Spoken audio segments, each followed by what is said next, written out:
Good morning दोस्तों, राधे राधे। आज सुबह हुई है मेरे बर्तन से, और बर्तन करने के बाद मैं झाड़ू पोछा सब कुछ लगा रही हूँ। और उसके बाद में फ़िलहाल के लिए आ गई हूँ चूल्हे पे, क्योंकि आज हम चूल्हे पे दोनों साइड आग धरा दिए हैं। क्योंकि मेरे जो इंडक्शन था लाइन सुबह को नहीं रहता, इसीलिए मैं चूल्हे पे लगा दी हूँ सब कुछ काम करने के बाद। और यहाँ पे देख ही सकते हैं, इसको खाना ही एक चूल्हे को बुता दिए हैं और दूसरा चूल्हा रहने दिए हैं। और उसके बाद मैं बहुत ज़्यादा ही गंदी हो गई थी घर, इसलिए मैं उसको झाड़ू पोछा लगा रही थी। यहाँ पे देख ही सकते हैं, मैं पूरा अच्छे से यहाँ पे साफ़ सफाई कर रही थी। और मैं अभी फ़िलहाल के लिए बस इतनी ज़्यादा गंदी हुई थी, इसलिए मैं झाड़ू पोछा लगा के उसके बाद मैं भी सोची कि चलो कोई ना, सब्ज़ी चल थोड़ी सी चढ़ी हुई है, उसके बाद मैं और भी कुछ कर लेती हूँ। तब तक मैं अच्छे से फ्रेश पहले घर को कर लेती हूँ। उसके बाद मेरे सब्ज़ी बन के तैयार हो गई, तब मैं आ गई ब्रश करने के लिए। क्योंकि मुझे ब्रश बहुत ज़्यादा भूख लग गई थी, बहुत समय हो गई थी ना झाड़ू पोछा करते करते सब कुछ करते करते, इसलिए मैं आ गई ब्रश करने। उसके बाद मैं अभी फ़िलहाल के लिए खाना पीना खा के चल दी हूँ बाहर की तरफ। मैं अभी मक्के में आ गई हूँ, पास दे रही हूँ मक्के में। दो दोहरिया जो कोड़ाई होती है उन लोग हम कर रहे हैं, क्योंकि मेरे यहाँ पे सभी मक्के में पास देते हैं, क्योंकि देना भी चाहिए, ना तो मक्के नहीं बैठता है। इसीलिए बोला जाता है, गांव देहात के ही रीति है, तो सभी लोग करते हैं तो हमको भी करना पड़ता है।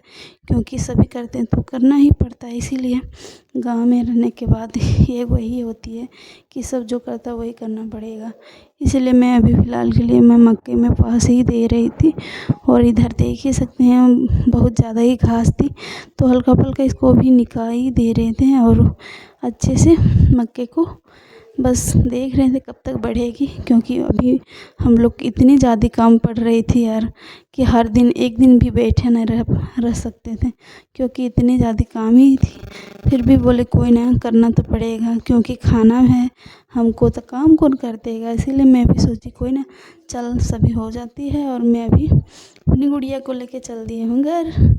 और अभी फ़िलहाल के लिए मैं घर आने के बाद इतनी ज़्यादा बारिश हुई, मेरे कपड़ा भी पूरा भींगा भींगा था। और बारिश होने के बाद देखिए इतनी ज़्यादा काई पड़ गई है, मुझे खुद नहीं समझ आ रही है यार, कि यहाँ हम गिरेंगे तो क्या हो जाएंगे, मुँह कान मेरी टूट जाएगी। और बारिश होने के बाद मुझे ठंडी भी लग रही थी।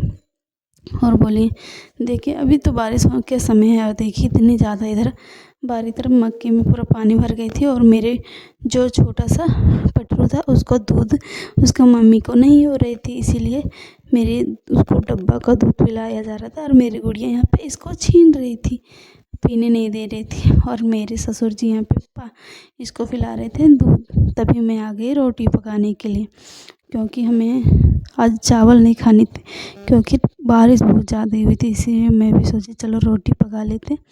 उसके बाद मैं रोटी में तेल और तड़का लगा रही थी। और हाँ, आप लोग को वीडियो कैसी लगी कमेंट करके ज़रूर बताना, और लाइक सब्सक्राइब करना ना भूलें। और अभी हम खाने के लिए बैठ चुके हैं। और कैसे